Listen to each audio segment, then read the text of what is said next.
ಈ ಕ್ಷಣ ನೀವು ನೋಡ್ತಿರುವಂತಹ ಬ್ರೇಕಿಂಗ್ ನ್ಯೂಸ್ ನಿಮ್ಮ ನ್ಯೂಸ್ 18 ಕನ್ನಡದ ಸ್ಕ್ರೀನ್ನಲ್ಲಿ. ಇದು ಅಫ್ಕೋರ್ಸ್ ಲಾಕ್ಡೌನ್ 4.0 ಆಗುತ್ತೆ ನಿಜ, ಬಟ್ ಅದಕ್ಕೂ ಪೂರ್ವಭಾವಿಯಾಗಿ 20 ಲಕ್ಷ ಕೋಟಿ ನರೇಂದ್ರ ಮೋದಿ ಅವರು ಘೋಷಿಸಿದ ಪ್ಯಾಕೇಜಿನ 3ನೇ ಹಂಚಿಕೆಯನ್ನ ಮಾಡಿದ್ದಾರೆ. ವಿತ್ತ ಸಚಿವರಾದಂತಹ ನಿರ್ಮಲಾ ಸೀತಾರಾಮನ್ ಅವರು ಲೋಕಲ್ ವಸ್ತುಗಳ ಬಳಕೆಗೆ, ಪ್ರಚಾರದ ಬಗ್ಗೆ, ಲೋಕಲ್ ಉತ್ಪನ್ನಗಳ ಉತ್ಪಾದನೆಗೆ ಹೆಚ್ಚಿನ ಒತ್ತನ್ನು ಈ ಮೂಲಕ ಕೊಟ್ಟಿದ್ದಾರೆ. ನ್ಯೂಟ್ರಿಷನ್, ಹರ್ಬಲ್, ಆರ್ಗ್ಯಾನಿಕ್ ವಸ್ತುಗಳ ಬಳಕೆ ಬಗ್ಗೆ, ಏಕೆಂದರೆ ಸ್ವಾವಲಂಬಿ ಭಾರತವನ್ನು ಮುಂಬರುವ ದಿವಸದಲ್ಲಿ ಬಲಪಡಿಸುವ ನಿಟ್ಟಿನಲ್ಲಿ ನಿರ್ಮಲಾ ಸೀತಾರಾಮನ್ ಅವರು ಘೋಷಣೆ ಮಾಡಿದರು. First 8 steps are towards money is going for infrastructure capacity building, and from among the 8, so the first one is we provide 1 lakh crore for aggregators, FPOs, primary agriculture cooperative societies, farmer producer organizations which I mentioned, FPOs, all for strengthening the farm gate infrastructure. Farm gate infrastructure are cold chains, post-harvest management infrastructure, storage centers, yards from where they have to do it. So this fund for 1 lakh crore is being created. Here private entrepreneurs, agricultural entrepreneurs, startups, all of whom are now looking at facilitating by procuring from the farmers and reaching out with value addition to the global markets, don't have the infrastructure. ಅದರ ಮುಂದುವರಿದ ಭಾಗವಾಗಿ ಮೀನುಗಾರರಿಗೆ ವಿಮೆ, ಬೋಟ್ಗಳಿಗೂ ಕೂಡ ವಿಮಾ ಸೌಲಭ್ಯ, 20,000 ಕೋಟಿ ರೂಪಾಯಿಯ ಅನುದಾನಕ್ಕೆ ನಿರ್ಧಾರ ಮಾಡಿದ್ದಾರೆ. 55 ಲಕ್ಷ ಜನರಿಗೆ ಈ ಮೀನುಗಾರರಲ್ಲಿ ಉದ್ಯೋಗಾವಕಾಶವನ್ನು ಸೃಷ್ಟಿಸುವಂಥ ಕೆಲಸ ಕೂಡ ಈ ಮೂಲಕ ಆಗುತ್ತೆ ಅನ್ನೋದನ್ನ ಘೋಷಣೆ ಮಾಡಿದ್ರು ವಿತ್ತ ಸಚಿವರು. We expect it will give employment for about 55 lakhs of people, and it will help in doubling India's export to reach 1 lakh crores. We also hope that this will bring in better standards in traceability, laboratory networks will be provided, fishing vessels, new fishing vessels can be given for fishermen and so on. New fishing harbors can also be built. And during the ban period, in the sense not the COVID ban period, but every year fishermen don't go to the sea during a certain period. During that period also they can get some kind of assistance. So personal boat and insurance for boats, both personal and also both can be insured. Insurance will be provided. So this we expect will lead to additional fish production of about 70 lakh tons over the next 5 years. But largely our focus is making sure India stands up on its own. India is able to be helped to stand up on its own, in turn generate more jobs and so on. So you find a lot more giving of empowering people through creation of skills, creation of logistics and so on. ಮತ್ಸ್ಯ ಸಂಪದ ಯೋಜನೆಯ ನಂತರದಲ್ಲಿ ಪ್ರಾಣಿಗಳ ರಕ್ಷಣೆಗೆ ಕೇಂದ್ರದಿಂದ ಅನುದಾನ ಕೂಡ ಎಷ್ಟು 1.5 ಕೋಟಿ 1.5 ಕೋಟಿ ಪಶುಗಳಿಗೆ ಚಿಕಿತ್ಸೆ ನೀಡಲಾಗಿದೆ. ಕಾಲುಬಾಯಿ ರೋಗಕ್ಕೆ ಲಸಿಕೆ ನೀಡಲಾಗ್ತಾ ಇದೆ. 13,000 ಕೋಟಿ ವೆಚ್ಚದಲ್ಲಿ ಈ ಚಿಕಿತ್ಸೆಗೆ ಕ್ರಮಗಳನ್ನು ಕೈಗೊಳ್ತೀವಿ ಅಂತ 53 ಕೋಟಿ ಪ್ರಾಣಿಗಳನ್ನು ಹೊಂದಿದೆ ಈ ಭಾರತ ದೇಶ.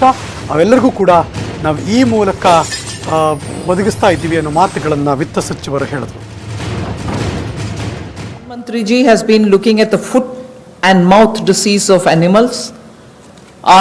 Many of our animals, because they have not been vaccinated, suffered from this foot and mouth disease, as a result of which many of our milk related producers or dairy or even animals which get infected could not be coming over to the markets.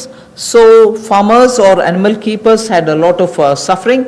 So in order that we ensure 100% vaccination of all cattle, all buffalo, all sheep, all goat and pig population, nearly 53 crore animals. India is one of the largest livestock bearing country.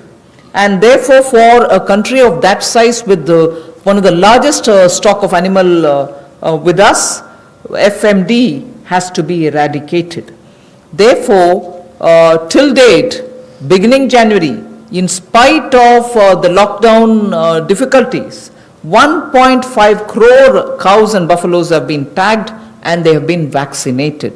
So traceability can be established. Why am I saying this? This had a commitment of over 13,000 crores from January of this year. That amount is also flowing, and now post the lockdown, in the green zones at least, this work shall continue with great speed.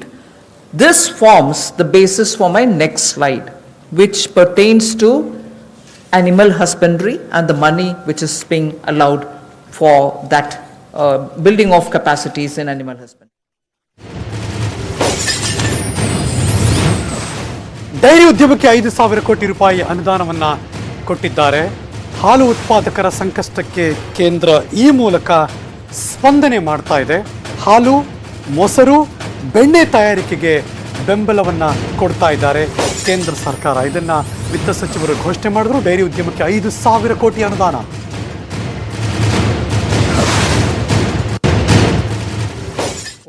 $15,000 crores will be spent for dairy infrastructure. This will help, and we also hope that many private investments can also come into this area, because it has great potential for export, great potential within India for the market. Various items, whether it is milk or powdered milk or butter, ghee, or even any cheese varieties which we need for domestic or for international consumption, are all possible. So we aim to support private investment also in dairy processing, value addition, and also for cattle feed infrastructure.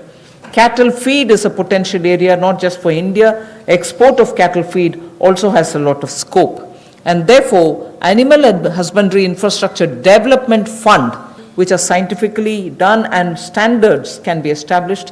So Government of India will also give incentives for such plants which will get established in India, where you have healthy animals, vaccinated animals, good milk being available.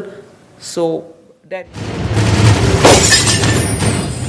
ಔಷಧಿ ಸಸ್ಯಗಳ ಸಂರಕ್ಷಣೆಗೂ ಕೂಡ ಕೇಂದ್ರ ಗಮನ ಹರಿಸಿದ್ದಾರೆ. ಈಗ ಬರ್ತಿರುವಂತಹ breaking news. ಔಷಧಿ ಸಸ್ಯಗಳ ಬೆಳೆಗೆ 4,000 ಕೋಟಿ ರೂಪಾಯಿ ರಾಷ್ಟ್ರೀಯ ಔಷಧೀಯ ಸಸ್ಯಗಳ ಮಂಡಳಿಗೆ ಬೆಂಬಲ ಕೊಟ್ಟಿದ್ದಾರೆ. ಈಗಾಗಲೇ 2.25 ಲಕ್ಷ ಹೆಕ್ಟೇರ್ ಪ್ರದೇಶದಲ್ಲಿ ಬೆಳೆ ಇದೆ. ಮುಂದಿನ 2 ವರ್ಷಗಳಲ್ಲಿ 10 ಲಕ್ಷ ಹೆಕ್ಟೇರ್ನಲ್ಲಿ ಬೆಳೆ, 4,000 ಕೋಟಿ ವೆಚ್ಚದಲ್ಲಿ ಔಷಧೀಯ ಸಸ್ಯಗಳ ಬೆಳೆ. ಗಂಗಾ ನದಿ ತಟದಲ್ಲಿ 800 ಹೆಕ್ಟೇರ್ ಔಷಧೀಯ ಸಸ್ಯದ ಕಾರಿಡಾರ್ ಕೂಡ ಘೋಷಣೆ ಮಾಡಿದ್ರು ವಿತ್ತ ಸಚಿವರು.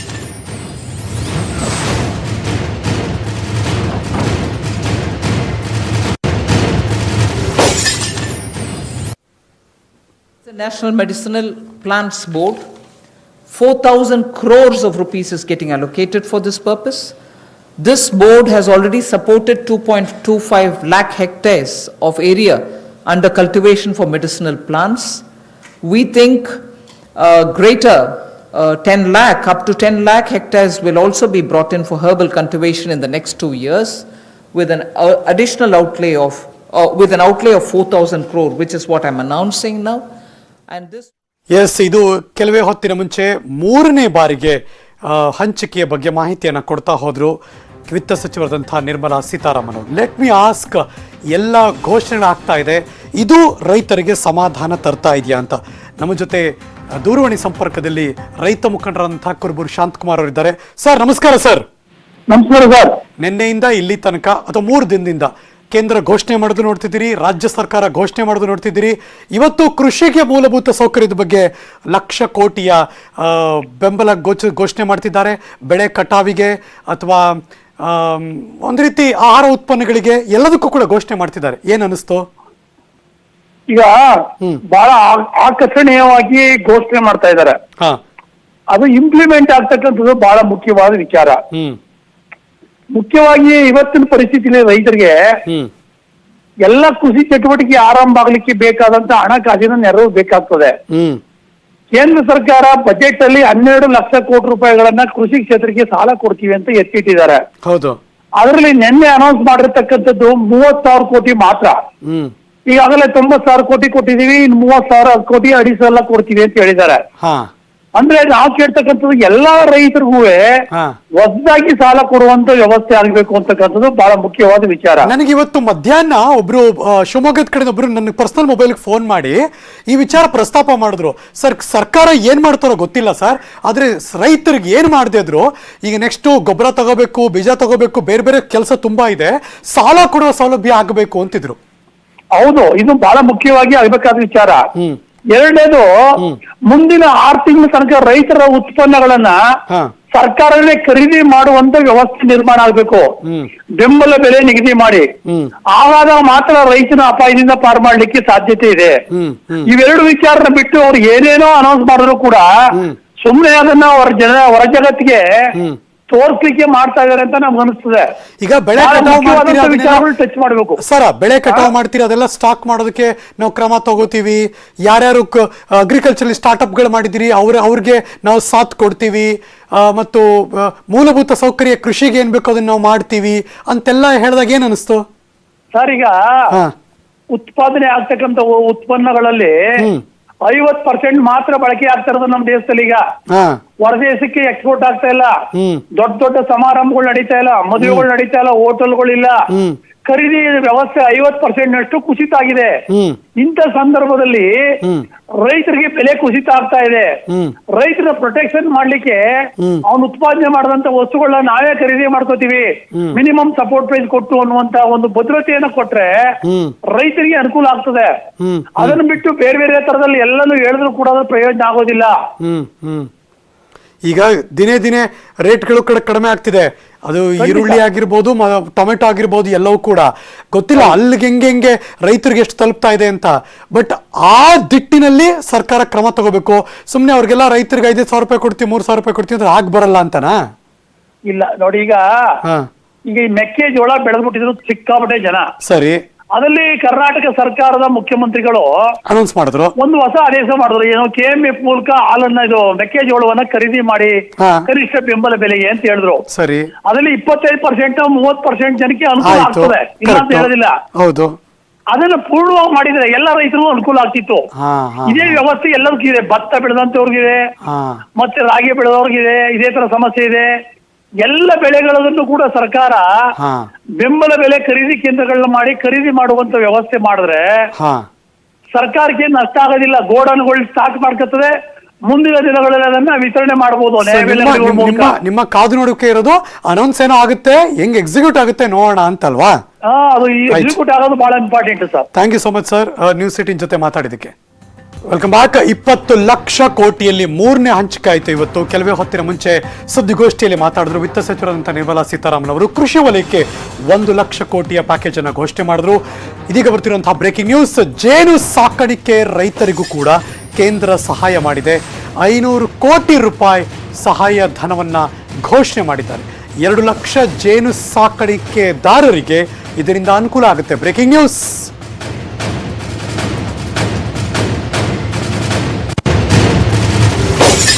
Disappearing population of the bee, the honey bee, has led to crops now suffering for want of pollination agents.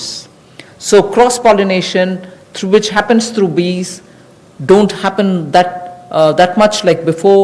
As a result, beekeeping is an initiative which is recognized globally. It is an amount, but it is not a very big amount when you're comparing several lakhs of crores, but it is an amount which is important, that can be at a level of absorption capacity also. 500 crores for beekeeping initiatives, which will benefit 2 lakh beekeepers in the rural areas, and who can then produce ghee. Also, importantly, I'd like to draw your attention, in India today, wax for all purposes, edible, medicinal purposes, are being imported. Even that import of wax can be stopped. It may not be a big item like crude oil, but it is certainly important that the country will have to have its pollination agents, as much as give jobs for the rural women and beekeepers of both the genders, but also look at the way in which imports increase even due to wax. It's a small reference that I'm making, but it is an initiative which will have a ripple effect on the rural economy, and therefore government will implement a scheme. ಈ ಕ್ಷಣ ನೇರವಾಗಿ ನಮ್ಮ ಜೊತೆ ಮಾತಾಡೋದಕ್ಕೆ ದೂರವಾಣಿ ಸಂಪರ್ಕದಲ್ಲಿದ್ದಾರೆ ಸಚಿವರಾದಂತಹ Shri BC Patil ಅವರು. Sir ನಮಸ್ಕಾರ ಸರ್. ನಮಸ್ಕಾರ. ನಮಸ್ಕಾರ. ಕೇಂದ್ರ ಮತ್ತು ರಾಜ್ಯ ಸರ್ಕಾರಗಳು ಇತ್ತೀಚಿನ ಎಲ್ಲ ಬೆಳವಣಿಗೆಯನ್ನ ನೋಡಿ ರೈತರಿಗೆ ಸಹಾಯ ಆಗಬೇಕು ಅಂತ ಹಲವಾರು ಪ್ಯಾಕೇಜ್ಗಳನ್ನ ಘೋಷಣೆ ಮಾಡಕ್ ಶುರು ಮಾಡ್ತಿದ್ರಿ. ಬಟ್ ಸ್ಟಿಲ್ ರೈತರಿಗೆ ಈಗ ಬೇಕಾಗಿರುವಂತಹ ಎಲ್ಲ ಸವಲತ್ತುಗಳನ್ನು ಕೊಡೋಕೆ ಸಾಧ್ಯ ಆಗಿದೆಯಾ ಸರ್? ಏನ್ ಹೇಳಿ? ರೈತರಿಗೆ ಈಗ ಅವಶ್ಯಕತೆ ಇರುವಂತಹ ಎಲ್ಲ ಸಾಧ್ಯತೆಗಳನ್ನು ಕೂಡ ಕೊಡೋಕೆ ಸಾಧ್ಯ ಆಗಿದೆಯಾ ನಿಮ್ ಕಡೆಯಿಂದ? ಆಗ್ತಾ ಇದೆಯಲ್ಲ, ಇದಕ್ಕಿಂತ ಇನ್ನೇನ್ ಬೇಕು? ಇಂತಹ ಸಂಕಷ್ಟದ ಪರಿಸ್ಥಿತಿಯಲ್ಲಿ ಕೇಂದ್ರ ಸರ್ಕಾರ, ರಾಜ್ಯ ಸರ್ಕಾರ ಆರ್ಥಿಕ ಪರಿಸ್ಥಿತಿ ಕಷ್ಟದಲ್ಲಿರುವುದಾಗ ಕೂಡ ರೈತರ ಹಿತವನ್ನು ಕಾಯಲಿಕ್ಕೆ ದಾಪುಗಾಲ ಇಟ್ಟು ನಮ್ಮ ಮುಖ್ಯಮಂತ್ರಿಗಳು, ಪ್ರಧಾನಮಂತ್ರಿಗಳು, ಆರ್ಥಿಕ ಸಚಿವರು ಒಳ್ಳೆ ನಿರ್ಧಾರಗಳನ್ನು ತಗೊಂಡು ರೈತರಿಗೆ ಏನು ಅನುಕೂಲ ಬೇಕು ಅದನ್ನೆಲ್ಲ ಮಾಡಿಕೊಡ್ತಾ ಇದ್ದಾರೆ. ರೈತರಿಗೆ ಅವ್ರು ಕೇಳ್ತಾ ಇದ್ರು ರೈತರಿಗೆ ಬೇಕಾಗಿರೋದು ಈಗ ಮುಂದಿನ ದಿನಗಳಲ್ಲಿ ಒಂದಷ್ಟು ಸಾಲ ಸೌಲಭ್ಯಗಳು ಹೆಚ್ಚಾಗಬೇಕು ಅಂತ ಕೇಳ್ತಿದ್ರು ಸರ್. ಸಾಲ ಸೌಲಭ್ಯಗಳನ್ನು ಕೂಡ ಕೊಡ್ತಾ ಇದ್ದಿಲ್ಲ ಸರ್ಕಾರ, ಇಲ್ಲ ಅಂತ ಹೇಳಿಲ್ಲ. ಈಗ ಸಾಲದ ಮೇಲೆ ಇರುವಂತಹ ಬಡ್ಡಿಯನ್ನು ಮನ್ನಾ ಮಾಡಿ 3 ತಿಂಗಳವರೆಗೂ ವಿಸ್ತಾರ ಮಾಡಿದ್ದಾರೆ.